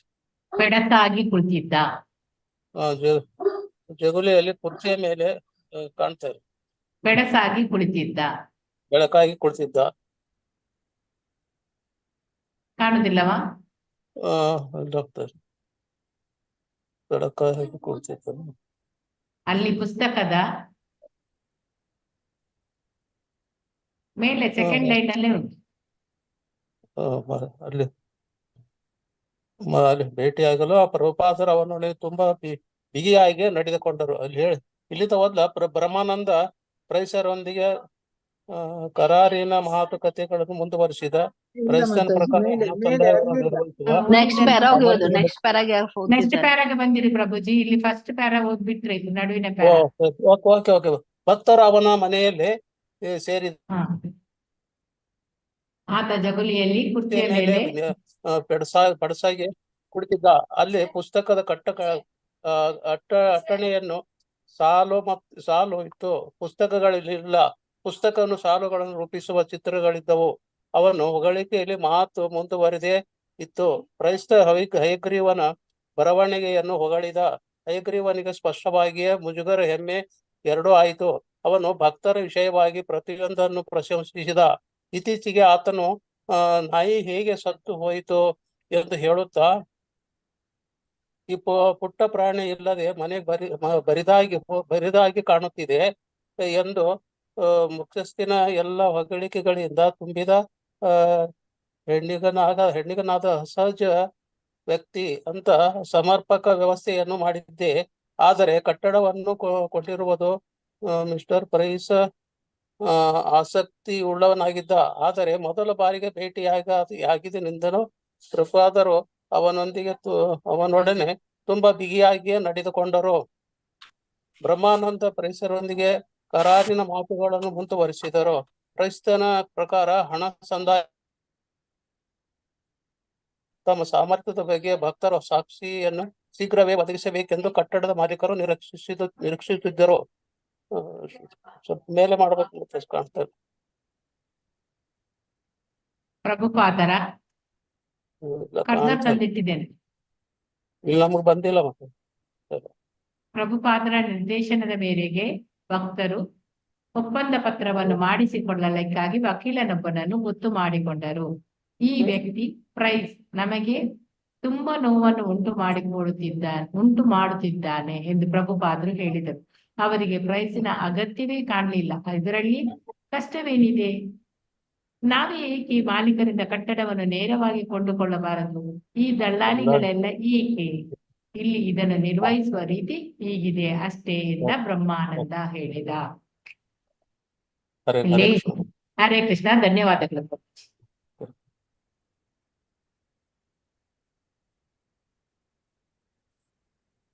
ಈಗ 4 ತಿಂಗಳ ಅಲ್ಪ ಸಮಯದಲ್ಲಿ ಒಂದು ಅಂಗಡಿ ಮಳಿಗೆ ದೇವಾಲಯಕ್ಕಿಂತ ಹೆಚ್ಚು ದೊಡ್ಡದಾದ ಪ್ರದೇಶವು ಅಪೇಕ್ಷಿಸುವಷ್ಟು ವ್ಯಾಪಕವಾಗಿ ಅಲ್ಲೀಗ ಬೆಳೆಯಿತು. ಆ ಅಂಗಡಿ ಮಳಿಗೆಯ ದೇವಾಲಯಕ್ಕಿಂತ ಹೆಚ್ಚು ದೊಡ್ಡದಾದ ಪ್ರದೇಶವನ್ನು ಅಪೇಕ್ಷಿಸ್ತಾ ಇದ್ದಾರೆ. ಈಗ ಈ ವಿಷಯ ಈಗೆಂದು ಬ್ಯಾಕ್ ಟು ಗಾಡ್ ಹೆಡ್ಡಿನ 2ನೆಯ ಸಂಚಿಕೆ ಇದೆ. ಆ ಸಂಪಾದಕೀಯಲ್ಲಿ ಅದರಲ್ಲಿ ಪ್ರಕಟ ಆಗಿದೆ. ನ್ಯೂಯಾರ್ಕ್ ನಗರದ ಆ ದೊಡ್ಡ ಕಟ್ಟಡವನ್ನು ಕಟ್ಟಬೇಕು. ಅಲ್ಲಿ ನ್ಯೂಯಾರ್ಕ್ ನಗರದಲ್ಲಿ ಈಗ ದೊಡ್ಡ ಕಟ್ಟಡವನ್ನು ಕಟ್ಟಬೇಕು ಅಂತ ಹೇಳಿ ಪ್ರಭುಪಾದರು ಆ ವಿಚಾರವನ್ನು ಅವರು ಕೈ ಬಿಟ್ಟಿರ್ಲಿಲ್ಲ. ಗ್ರೀನ್ವಿಚ್ ಹಳ್ಳಿಯಲ್ಲಿ ಕಟ್ಟಡ ಪಡೆಯುವುದು ತುಂಬಾ ಖರ್ಚು ಅಲ್ಲಿ. ಆದ್ರೂ ಆ ಮಧ್ಯ ನಗರದ ಬಗ್ಗೆಯಂತೂ ಮಾತನಾಡುವ ಹಾಗೆಯೇ ಇರ್ಲಿಲ್ಲ. ಹೀಗಿದ್ದು ಪ್ರಭುಪಾದರು ಈಗ ಕಟ್ಟಡವನ್ನು ಕೊಂಡುಕೊಳ್ಬೇಕು ಅಂತೇಳಿ ಹೇಳ್ತಾರೆ. ಅನುಯಾಯಿಗಳಲ್ಲಿ ಕೃಷ್ಣ ಪ್ರಜ್ಞೆಯ ಆಂದೋಲನ ಕೆಲ ಪೂರ್ವ ಬದಿಯ ಆಚೆಗೆ ವ್ಯಾಪಿಸಬಹುದೆಂದು ಯೋಚಿಸುವುದೇ ಸಾಧ್ಯವಿರಲಿಲ್ಲ ಅನುಯಾಯಿ. ಆಗ ಕೆಲ ಪೂರ್ವ ಬದಿಯ ಆ ಜನರಲ್ಲದೆ ಬೇರೆ ಯಾರು ಕೂಡ ಕೃಷ್ಣ ಪ್ರಜ್ಞೆಯ ಆಸಕ್ತಿ ವಹಿಸ್ಬೇಕಿತ್ತು. ಆದ್ರೆ ಅದು ಹೋಗ್ಲಿ, ಮ್ಯಾನ್ಹಟ್ಟನ್ ಕಟ್ಟಡವನ್ನು ಕೊಂಡುಕೊಳ್ಳಲು ಯಾರಲ್ಲಿ ಹಣ ಇದೆ ಅಂತೇಳಿ ಅವರು ಯೋಚಿಸ್ತಿದ್ರು ಈಗ. ಆಗ ರವೀಂದ್ರ ಸ್ವರೂಪವ ಒಂದು ದಿನ ಯಾರೋ ಒಬ್ಬ ಶ್ರೀಮಂತ ಜೂಯಿಸ್ ವಾರಸುದಾರನನ್ನು ಭೇಟಿಯಾಗ ಬೇಕಾಗಿತ್ತು. ಯುವ ಆಂದೋಲನದ ಬಗ್ಗೆ ಅವನಿಗೆ ಅನುಕಂಪ ಇತ್ತು. ಆತ ಸ್ವಾಮೀಜಿಗೆ $5,000 ಸಾಲವನ್ನು ಕೊಡಲು ಒಪ್ಪಿಕೊಳ್ತಾರೆ. ರವೀಂದ್ರ ಸ್ವರೂಪನೇ ಆ ಸಾಲದ ವ್ಯವಸ್ಥೆಯನ್ನು ಕೂಡ ಮಾಡ್ತಾರೆ. ಸ್ವಾಮೀಜಿ ಅದನ್ನು ಒಂದು ಕಟ್ಟಡದ ನಿಧಿ ಅಂತೇಳಿ ಅದಕ್ಕೆ ನಾಮಕರಣ ಮಾಡ್ತಾರೆ $5,000ಗೆ. ಅದಕ್ಕೆ ಕ್ರಮೇಣ ಅವರು ಇನ್ನೂ $5,000 ಸೇರಿಸಿದ್ರು. ಅದು ಆಕಸ್ಮಿಕ ಈ ದತ್ತಿಗಳ ಮೂಲಕ ಅವರು ಸಂಗ್ರಹಿಸ್ತಾರೆ. $100,000 ಅಗತ್ಯವಾಗಿದ್ದಾಗ ಸೂಕ್ತ ಕಟ್ಟಡದ ಆರಂಭಕ್ಕೆ ಆ ಮೊತ್ತ ಈಗ ಸಣ್ಣದಾಗಿ ಕಾಣ್ತದೆ. ಸ್ವಾಮೀಜಿ ಬ್ರಹ್ಮಾನಂದನೊಡನೆ 6ನೇ ಬೀದಿಯಲ್ಲಿಯ ಕಟ್ಟಡವೊಂದನ್ನು ನೋಡಲು ಹೋಗ್ತಾರೆ. ಕಟ್ಟಡದ ಅನ್ವೇಷಣೆ ಸ್ಟಾರ್ಟ್ ಆಗ್ತದೆ. ಅದು ಹಿಂದೆ ಜೂಯಿಸರವರ ಮಿಥ್ಯವ್ಯಯದ ಹೂಡಿಕೆಯ ಬ್ಯಾಂಕ್ ಆಗಿತ್ತು. ಅಲ್ಲಿ ದೊಡ್ಡ ಮೊಗಸಾಲೆ ಇತ್ತು, ನಡುವಿನ ಅಂತಸ್ತುಗಳಿದ್ದವು, ಸಂಗಮವರಿಕಲ್ಲು ಹಾಸಿದ ನೆಲ ಇತ್ತು. ಸಂಗಮವರಿಕಲ್ಲು ಅಂದ್ರೆ ಏನು ಗೊತ್ತಿದೆಯಾ? ಟೈಲ್ಸಾ? ಮೊಸೈಕಾ ಅಂತ ಹೇಳಿ ಡೌಟ್. ಯಾರಿಗಾದ್ರೂ ಗೊತ್ತಿದೆಯಾ? ಇಲ್ಲ ಮಾತಾಜಿ, ಗೊತ್ತಿಲ್ಲ. ಏನ್ ಮಾತಾಡಿ? ಸಂಗಮವರಿಕಲ್ಲು ಅಂದ್ರೆ ಮಾರ್ಬಲ್ ಸಂಗಮವರಿ ಕಲ್ಲು. ಮಾರ್ಬಲ್. ಓಕೆ. ದೇವಾಲಯದ ವಾತಾವರಣ ಇತ್ತು ಅಲ್ಲಿ. ಆದ್ರೆ ಆ ನೆಲಮಳಗೆಯನ್ನು ಈಗ ಇಲ್ಲಿ ಅವ್ರು ಯೋಚಿಸ್ತಾರೆ, ನೆಲಮಳಗೆಯನ್ನು ಮಲಗುವ ಮನೆಯಾಗಿ ಪರಿವರ್ತಿಸಬಹುದು ಅಂತೇಳಿ ಬ್ರಹ್ಮಾನಂದ ಅಲ್ಲಿ ಸಲಹೆ ನೀಡ್ತಾ ಇದ್ದಾನೆ ಪ್ರಭುಪಾದರಿಗೆ. ನಡುವಿನ ಅಂತಸ್ತನ್ನು ಅಪಾರ್ಟ್ಮೆಂಟ್ ತರ ಮಾಡಬಹುದು ಅಂತೇಳಿ ಅಲ್ಲಿ ಸ್ವಾಮೀಜಿ ಕೂಡ ಹೇಳ್ತಾರೆ. ಹಾಗೆ ವಿಶಾಲವಾದ ಮೊಗಸಾಲೆ ಇತ್ತು, ಅದನ್ನು ಕೀರ್ತನೆ ಹಾಗೂ ಉಪನ್ಯಾಸಕ್ಕೆ ಬಳಸಬಹುದು ಅಂತೇಳಿ ಸ್ವಾಮೀಜಿ ಅಲ್ಲಿ ಯೋಚನೆ ಮಾಡ್ತಾ ಇದ್ದಾರೆ. ಆದ್ರೆ ಕಟ್ಟಡ ನೋಡಿ ಬಂದ ಬಳಿಕ ಪ್ರಭುಪಾದರು ಆ ಕಟ್ಟಡ ಬಸ್ ನಿಲ್ದಾಣದ ಹತ್ತಿರದ ಒಂದು ಮೂಲೆಯಲ್ಲಿ ಇದೆ ಎನ್ನುವುದನ್ನು ಕೂಡ ಅವರು ಗಮನಿಸ್ತಾರೆ. ಇದು ಉತ್ತಮ ಸ್ಥಳ ಆಗ್ಲಿಕ್ಕೆ ಸಾಧ್ಯ ಇಲ್ಲ ಅಂತೇಳಿ ಅನಿಸಿದ್ರು. ಆಮೇಲೆ ಅಲ್ಲಿ ಕಲ್ಕತ್ತೆಯ ಬಾಗ್ ಬಜಾರ್ನಲ್ಲಿ ಒಂದು ಗೌಡಿಯ ಮಠದ ಶಾಖೆ, ಅದು ಬಸ್ ನಿಲ್ದಾಣದ ಹತ್ತಿರವೇ ಇದೆ. ಆದ್ರೆ ಬಸ್ಸುಗಳು ಹೊರಡುವಾಗ ಅಲ್ಲಿ ಆಗುವ ಶಬ್ದದಿಂದ ತುಂಬಾ ಅಡಚಣೆ ಆಗ್ತಿತ್ತು ಅಲ್ಲಿ ಅಂತ ಹೇಳಿ ಕೂಡ ಅದು ತಿಳಿಸಿದ್ರು. ಪ್ರಭುಪಾದರು ಮುಂದೆ ಕೆಲ ಪೂರ್ವ ಬದಿಯ 6ನೇ ಬೀದಿಯ ಟೆಂಪಲ್ ಎವೆನ್ಯೂ ಅಲ್ಲಿ ಕಟ್ಟಡವನ್ನು ನೋಡ್ತಾರೆ. ಅದು ಬ್ಯಾಂಕ್ ಕಟ್ಟಡಕ್ಕಿಂತ ಸ್ವಲ್ಪ ದೊಡ್ಡದಾಗಿತ್ತು. ಸ್ವಾಮೀಜಿಯ ಕೆಲವು ಶಿಷ್ಯರು ಆ ಗುಹೆಯಂತ ಖಾಲಿ ಕೋಣೆಗಳಿಗೆಲ್ಲ ಉದ್ದಕ್ಕೂ ನಡೆಯುವಾಗ ಇಂತಹ ಸ್ಥಳ ಸಿಕ್ಕರೆ ಅದನ್ನು ನಿರ್ವಹಿಸುವುದು ಬಳಸುವುದು ಹೇಗೆ ಅಂತೆ ಅಲ್ಲಿ ಯೋಚಿಸಲಿಕ್ಕೆ ಅವರು ಅಳುತ್ತಿದ್ದಾರೆ, ಸ್ವಲ್ಪ ಹಿಂಜರಿತಾರೆ. ಪ್ರಭುಪಾದರು ಇತರ ಸ್ಥಳಗಳಿಗೂ ಕೂಡ ತುಂಬಾ ಸ್ಥಳಗಳಿಗೆ ಹೋಗಿ ಬರ್ತಾರೆ. ಎಲ್ಲ ಪ್ರದೇಶ ಅವರಿಗೆ ಹಿತ ಅನಿಸ್ಲಿಲ್ಲ. ದುರಸ್ತಿಯ ಅಗತ್ಯ ಇತ್ತು ಕೆಲವೆಲ್ಲ. ಮತ್ತೆ ಕೆಲವು ಕುಂಡರು ಎಲ್ಲ ಹಾಳು ಮಾಡಿದ ಭವನದಂತೆ ಎಲ್ಲ ತೋರ್ತಿತ್ತು. ಇನ್ನೊಂದು ಕೂಡ ಅದೇ ಸ್ಥಿತಿಯಲ್ಲಿ ಇತ್ತು. ಅಲ್ಲಿ ಚಾವಣಿಯವರೆಗೆ ಹರಕು ಮುರುಕು ಸಾಮಾನುಗಳಿಂದ ಅದು ತುಂಬಿತ್ತು. ತನ್ನೊಡನೆ ಬಂದ ರೂಪಾನುಗನನ್ನ ಅವರು ಕೇಳ್ತಾರೆ, ನೋಡು ನಿನಗೆ ಏನ್ ಅನಿಸ್ತದೆ ಅಂತ ಕೇಳ್ತಾರೆ. ಇದನ್ನು ಸರಿಪಡಿಸಲು ಬಹಳ ಸಮಯ ಹಣ ಖರ್ಚಾಗ್ತದೆ ಅಂತ ಹೇಳಿ ರೂಪಾನುಗ ಅಲ್ಲಿ ಹೇಳ್ತಾನೆ. ಹಾಗಾಗಿ ಸ್ವಾಮೀಜಿ ಅಲ್ಲಿಂದ ವಾಪಸ್ ಬಂದ್ರು. ಬಚ್ಚಲ್ ಮನೆಗೆ ಹೋಗಿ ಕಾಲನ್ನು ಎಲ್ಲ ತೊಳಿತಾರೆ. ಹೊರಗಡೆ ಹೋಗಿ ಬಂದ ಬಳಿಕ ಕಾಲು ತೊಳಿಕೊಳ್ಳುವುದು ಭಾರತದಲ್ಲಿನ ಒಂದು ಪದ್ಧತಿ ಅಂತ ಹೇಳ್ತಾರೆ. ಆ ಬಳಿಕ ಭಕ್ತರು ಮಿಸ್ಟರ್ ಪ್ರೈಸ್ ಅನ್ನು ಭೇಟಿಯಾಗ್ತಾರೆ. ಆತ ನಾಜುಕಾಗಿ ಉಡುಗೆ ತೊಟ್ಟಿರುತ್ತಾನೆ.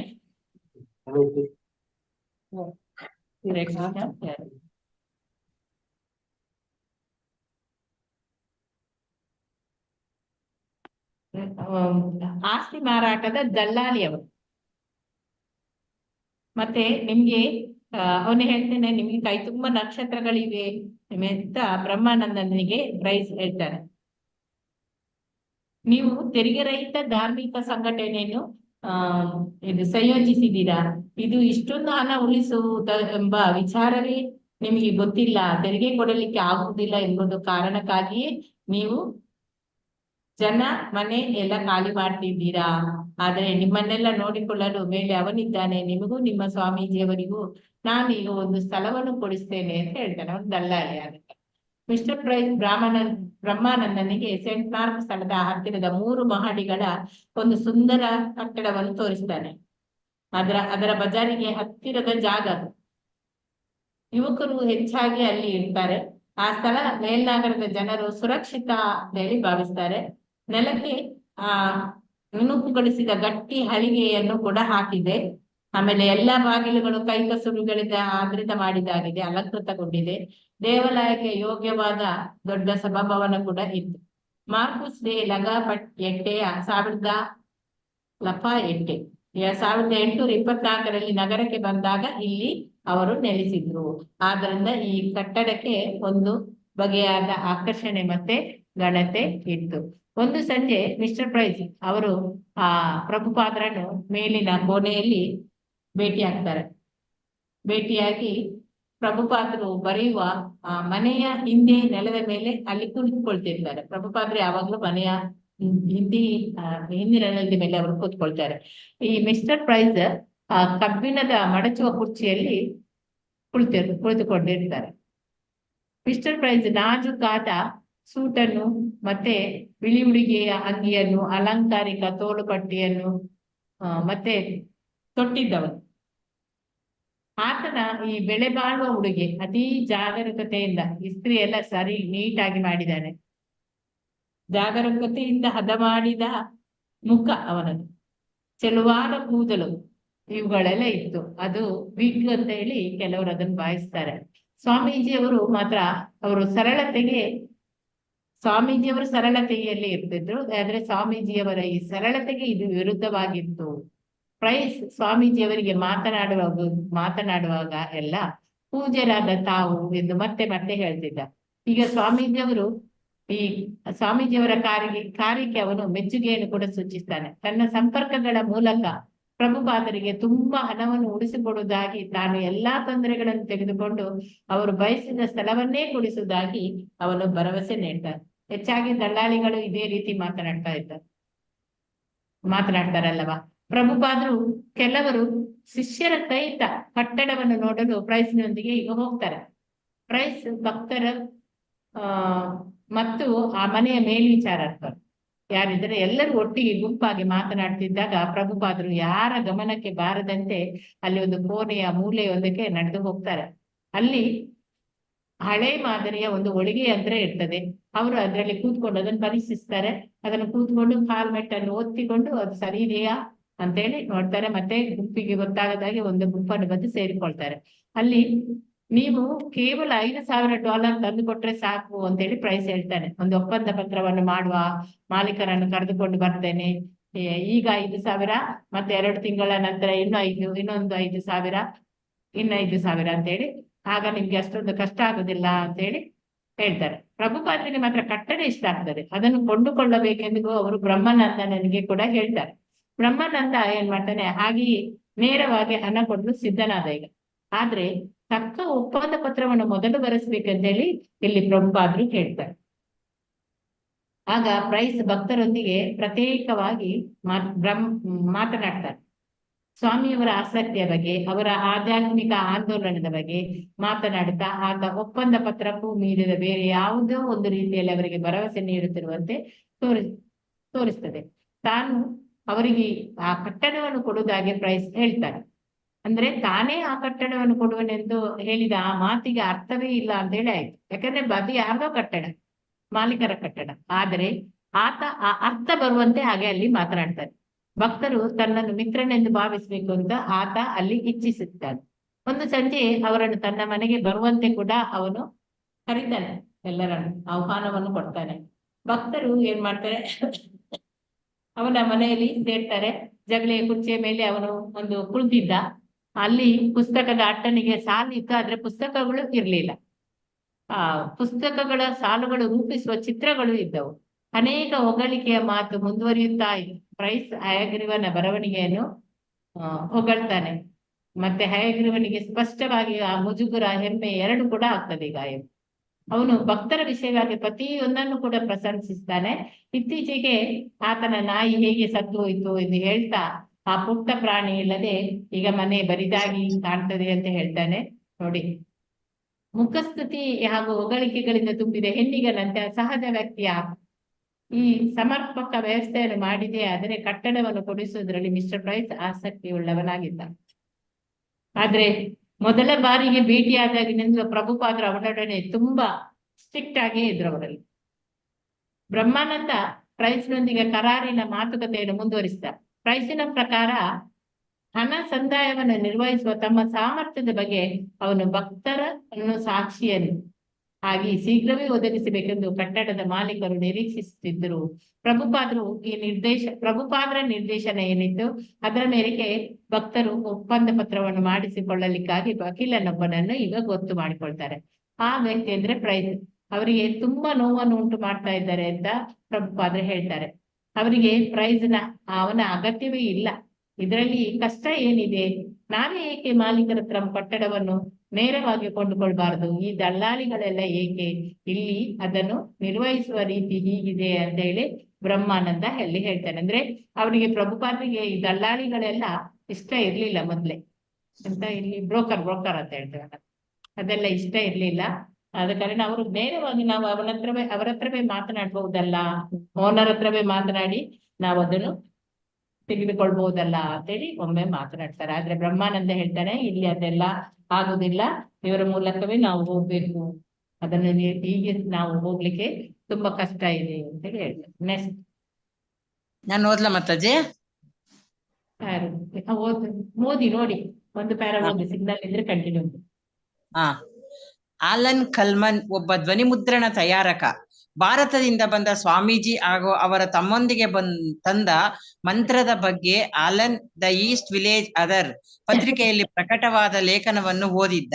ಪತ್ರಿಕೆಯ ಮುಖಪುಟದಲ್ಲಿಯೇ ಹರೇ ಕೃಷ್ಣ ಮಂತ್ರವನ್ನು ಓದಿದಾಗ ಆತ ಅದರಿಂದ ಆಕರ್ಷಿತನಾಗಿದ್ದ. ಸಂಕೀರ್ತನದಿಂದ ಅದ್ಭುತವಾದ ಉನ್ನತಿಯನ್ನು ಅಥವಾ ಭಾವ ಪರವಶತೆಯನ್ನೂ ಪಡೆಯಬಹುದಾಗಿದೆ ಎನ್ನುವ ವಿಚಾರವನ್ನು ಆ ಲೇಖನವು ತಿಳಿಸಿತ್ತು. ಲೇಖನದಲ್ಲಿ ಪ್ರಭುಪಾದರ ವಿಳಾಸವೂ ಇತ್ತು. ಹಾಗಾಗಿ ನವೆಂಬರ್ ತಿಂಗಳ ಒಂದು ರಾತ್ರಿ ಆಲನ್ ಮತ್ತು ಅವನ ಹೆಂಡತಿ ಅಂಗಡಿ ಮಳಿಗೆಗೆ ಭೇಟಿ ಕೊಟ್ಟರು. ಸಾಕ ಮಾತಾಜಿ? ಅರೆ ಓದಿ, ಇನ್ನೊಂದು ಪ್ಯಾರ ಓದಿ ಮತ್ತೆ ಸ್ವಲ್ಪ ಮೇಲ್ ಮಾಡಿ ಮಾತಾಜಿ. ಈಗ ಬಂತು. ಆಲನ್ ಕೊಠಡಿಯ ಹಿಂದೆ ಸುಮಾರು 30 ಜೊತೆ ಚಪ್ಪಲಿಗಳಿದ್ದವು. ಮುಂದುಗಡೆ ಜನ, ಹಿಂದುಗಡೆ ಚಪ್ಪಲಿಗಳು. ನಾವು ಚಪ್ಪಲಿಗಳನ್ನು ತೆಗೆದು ಕುಳಿತೆವು. ಎಲ್ಲರೂ ಕುಳಿತಿದ್ದರು ಹಾಗೂ ತುಂಬಾ ಶಾಂತವಾಗಿದ್ದರು. ಎದುರುಗಡೆ ಮಧ್ಯದಲ್ಲಿ ಒಂದು ಖಾಲಿ ಕುರ್ಚಿ ಇತ್ತು. ಎಲ್ಲರೂ ಆ ಕುರ್ಚಿಯ ಕಡೆ ನೋಡುತ್ತಿದ್ದರು. ಕೊಠಡಿಯಲ್ಲಿ ಏನೋ ಒಂದು ಚೈತನ್ಯ ತುಂಬಿಕೊಂಡಿರುವಂತೆ ನನಗೆ ಭಾಸವಾಯಿತು. ಮುಂದಿನ ಸಂಗತಿ ನಮ್ಮ ಮೊದಲ ನೋಟದಲ್ಲಿ ಸ್ವಾಮೀಜಿ ನಮಗೆ ಕಂಡ ರೀತಿ. ಅವರು ಒಳಗೆ ಬಂದು ಕುರ್ಚಿಯಲ್ಲಿ ಕುಳಿತರು. ಅಲ್ಲಿ ಅದ್ಭುತವಾದ ಶಕ್ತಿಯ ಅಲೆ ಎದ್ದಿತು. ಸ್ವಾಮಿಯವರು ಸಂಕೀರ್ತನವನ್ನು ಆರಂಭಿಸಿದರು. ಅದು ತುಂಬಾ ಸುಂದರವಾದ ನಾದ. ಸ್ವಾಮೀಜಿ ಸಣ್ಣ ತಮಟೆ ಹಿಡಿದು ಬಾರಿಸುತ್ತಿದ್ದರು. ಅದರ ಬಡಿತ ನಮ್ಮನ್ನು ಉದ್ವೇಗಗೊಳಿಸುವಂತಹದ್ದು, ಮನಸ್ಸಿನ ಆಳಕ್ಕೆ ನಾಟುವಂತಹದ್ದು ಆಗಿತ್ತು. ಭಕ್ತರಲ್ಲೊಬ್ಬ ಕೀರ್ತನವನ್ನು ಬರೆದಿದ್ದ ಫಲಕವನ್ನು ಎತ್ತಿ ಹಿಡಿದಿದ್ದ. ಅದರಿಂದ ಪ್ರತಿಯೊಬ್ಬರೂ ಅದನ್ನು ಅನುಸರಿಸಬಹುದಿತ್ತು. ಸ್ವಲ್ಪ ಹೊತ್ತಿನ ಮೇಲೆ ಭಕ್ತರು ಎದ್ದು ವೃತ್ತಾಕಾರವಾಗಿ ನಿಂತು ನರ್ತನ ಮಾಡಿದರು. ಅದೊಂದು ವಿಶಿಷ್ಟ ರೀತಿಯಲ್ಲಿ ಹೆಜ್ಜೆ ಹಾಕುವ ನರ್ತನ. ಸ್ವಾಮಿಯವರು ಕೋಣೆಯಲ್ಲಿ ಸುತ್ತಾ ನೋಡುತ್ತಿದ್ದರು. ನಮಗೂ ಜೊತೆ ಸೇರಲು ಪ್ರೋತ್ಸಾಹ ನೀಡುವರು ಎಂಬಂತೆ ನಮ್ಮನ್ನು ನೋಡಿ ಮುಗುಳ್ನಗುತ್ತಿರುವಂತೆ ಕಾಣುತ್ತಿದ್ದರು. ಹರೇ ಕೃಷ್ಣ. ನೋಡಿ, ಅಲ್ಲನ್ ಕಲ್ಮನ್ ಎಂಬ ಅಲ್ಲಿ ಧ್ವನಿ ಮುದ್ರಣ ತಯಾರಕ ಆಗಿದ್ದ. ಅವನು ಭಾರತದಿಂದ ಬಂದ ಈ ಸ್ವಾಮೀಜಿ ಮತ್ತೆ ಅವರ ಈ ಅವರ ಮಂತ್ರದ ಬಗ್ಗೆ ಅವರೊಟ್ಟಿಗೆ ಅವರು ಮಂತ್ರವನ್ನು ಹೇಳ್ತಿದ್ರು. ಅದರ ಆಲನ್ ಈ ಈಸ್ಟ್ ವಿಲೇಜ್ ಆದರ್ ಆ ಪತ್ರಿಕೆಯಲ್ಲಿ ಪ್ರಕಟವಾದ ಲೇಖನವನ್ನು ಕೂಡ ಅವನು ಓದ್ತಾನೆ. ಪತ್ರಿಕೆಯ ಮುಖಪುಟದಲ್ಲಿ ಹರೇ ಕೃಷ್ಣ ಮಂತ್ರವನ್ನು ಓದಿದಾಗ ಆತ ಅದರಲ್ಲಿ ಅಟ್ರಾಕ್ಷನ್ ಆಗ್ತಾನೆ. ಆ ಸಂಕೀರ್ತನದಿಂದ ಅವನಿಗೆ ಅದ್ಭುತ ಉನ್ನತಿ ಅಥವಾ ಆ ಭಾವ ಪರವಶತೆ ಅದು ಆಗ್ತದೆ. ಅದನ್ನು ಪಡೆಯಬಹುದು ಅಂತೇಳಿ ಅವನ ವಿಚಾರವು ಆ ಲೇಖನದಲ್ಲಿ ತಿಳಿಸಿತ್ತು. ಲೇಖನದಲ್ಲಿ ಆ ಪ್ರಭುಪಾದರ ವಿಲಾಸ ಕೂಡ ಇತ್ತು. ನವೆಂಬರ್ ತಿಂಗಳ ಒಂದು ರಾತ್ರಿ ಅಲನ್ ಮತ್ತು ಅವನ ಹೆಂಡತಿ ಆ ಅಂಗಡಿ ಮಳಿಗೆಗೆ ಬಂದು ಭೇಟಿ ಕೊಡ್ತಾರೆ. ಅಲ್ಲಿ ಅಲನ್ ಆ ಕೊಠಡಿಯ ಹಿಂದೆ ಸುಮಾರು 30 ಜೊತೆ ಚಪ್ಪಲಿಗಳಿದ್ದವು. ಮುಂದುಗಡೆ ಜನ, ಹಿಂದುಗಡೆ ಚಪ್ಪಲಿಗಳು. ನಾವು ಚಪ್ಪಲಿಗಳನ್ನು ತೆಗೆದು ಕುಳಿತೆವು ಅಂತೇಳಿ ಹೇಳ್ತಾರೆ ಅಲನ್. ಅಂದ್ರೆ ಚಪ್ಪಲಿಗಳನ್ನೆಲ್ಲ ಸೈಡ್ ಮಾಡಿ ಅಲ್ಲಿ ಕುಳಿತರು. ಎಲ್ಲರೂ ಕೂಡ ಕುಳಿತಿದ್ರು. ಎಲ್ಲರೂ ಶಾಂತವಾಗಿ ಇದ್ರು. ಎದುರುಗಡೆ ಮಧ್ಯದಲ್ಲಿ ಒಂದು ಖಾಲಿ ಕುರ್ಚಿ ಇತ್ತು. ಎಲ್ಲರೂ ಆ ಕುರ್ಚಿಯ ಕಡೆಗೆ ನೋಡ್ತಿದ್ರು. ಕೊಠಡಿಯಲ್ಲಿ ಏನೋ ಒಂದು ಚೈತನ್ಯ ತುಂಬಿಕೊಂಡಿರುವಂತೆ ಇವರಿಗೆ ಅಲನ್ಗೆ ಭಾಸವಾಗ್ತದೆ. ಮುಂದಿನ ಸಂಗತಿ ಅಂದ್ರೆ ಅಲ್ಲಿ ಮೊದಲ ನೋಟದಲ್ಲೇ ಸ್ವಾಮೀಜಿ ಹೇಗೆ ಕಂಡ್ರು ಅಂತೇಳಿ ಆ ಒಳಗೆ ಬಂದು ಆ ಕುರ್ಚಿಯಲ್ಲಿ ಅವರು ಸ್ವಾಮೀಜಿ ಬಂದು ಕುಳಿತಾರೆ. ಆಗ ಅಲ್ಲಿ ಅದ್ಭುತವಾದ ಶಕ್ತಿಯ ಅಲೆ ಎದ್ದಿತು ಒಮ್ಮೆ. ಸ್ವಾಮಿಯವರು ಸಂಕೀರ್ತನವನ್ನು ಅಲ್ಲಿ ಆರಂಭಿಸ್ತಾರೆ. ಈಗ ತುಂಬಾ ಸುಂದರವಾದ ನಾದ. ಸ್ವಾಮೀಜಿ ಒಂದು ಸಣ್ಣ ತಮಟೆ ಹಿಡಿದು ಅಲ್ಲಿ ಬಾರಿಸ್ತಿದ್ರು. ಅದರ ಬಡಿತವೇ ಉದ್ವೇಗಗೊಳಿಸ್ತಿತ್ತಂತೆ. ಮನಸ್ಸಿನ ಆಳಕ್ಕೆ ಅದು ಹೋಗ್ತಿತ್ತು. ಆ ಭಕ್ತರಲ್ಲಿ ಒಬ್ಬ ಕೀರ್ತನವನ್ನು ಅಲ್ಲಿ ಬರೆದಿದ್ದ ಫಲಕವನ್ನು ಎತ್ತಿ ಹಿಡಿಯುತ್ತಿದ್ದ. ಆದ್ರಿಂದ ಪ್ರತಿಯೊಬ್ಬರು ಅದನ್ನು ಹೇಳ್ಬೋದು. ಅವರೊಟ್ಟಿಗೆ ಪ್ರಭುಪಾದರೊಟ್ಟಿಗೆ ಅದನ್ನು ಕೂಡ ಅನುಸರಿಸಬಹುದು. ಆ ಸ್ವಲ್ಪ ಹೊತ್ತಿನ ಮೇಲೆ ಭಕ್ತರು ಎಲ್ಲರೂ ಎದ್ದು ವೃತ್ತಾಕಾರವಾಗಿ ನಿಂತು ನರ್ತನವನ್ನು ಮಾಡ್ತಾರೆ. ಅದೊಂದು ವಿಶಿಷ್ಟ ರೀತಿಯಲ್ಲಿ ಹೆಜ್ಜೆ ಹಾಕುವ ನರ್ತನ. ಸ್ವಾಮಿಯವರು ಕೋಣೆಯಲ್ಲಿ ಸುತ್ತ ನೋಡ್ತಿದ್ರು. ನಮಗೂ ಬಂದು ಜೊತೆ ಸೇರಲು ಪ್ರೋತ್ಸಾಹ ನೀಡುವರು ಎಂಬಂತೆ ಅವರಿಗೆ ಕಾಣ್ತಿದ್ರು.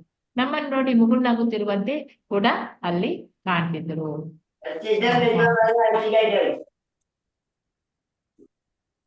ಹರೇ ಕೃಷ್ಣ. ವಾಂಛಾ ಕಲ್ಪತರು ಬಶ್ಚ ಕೃಪಾ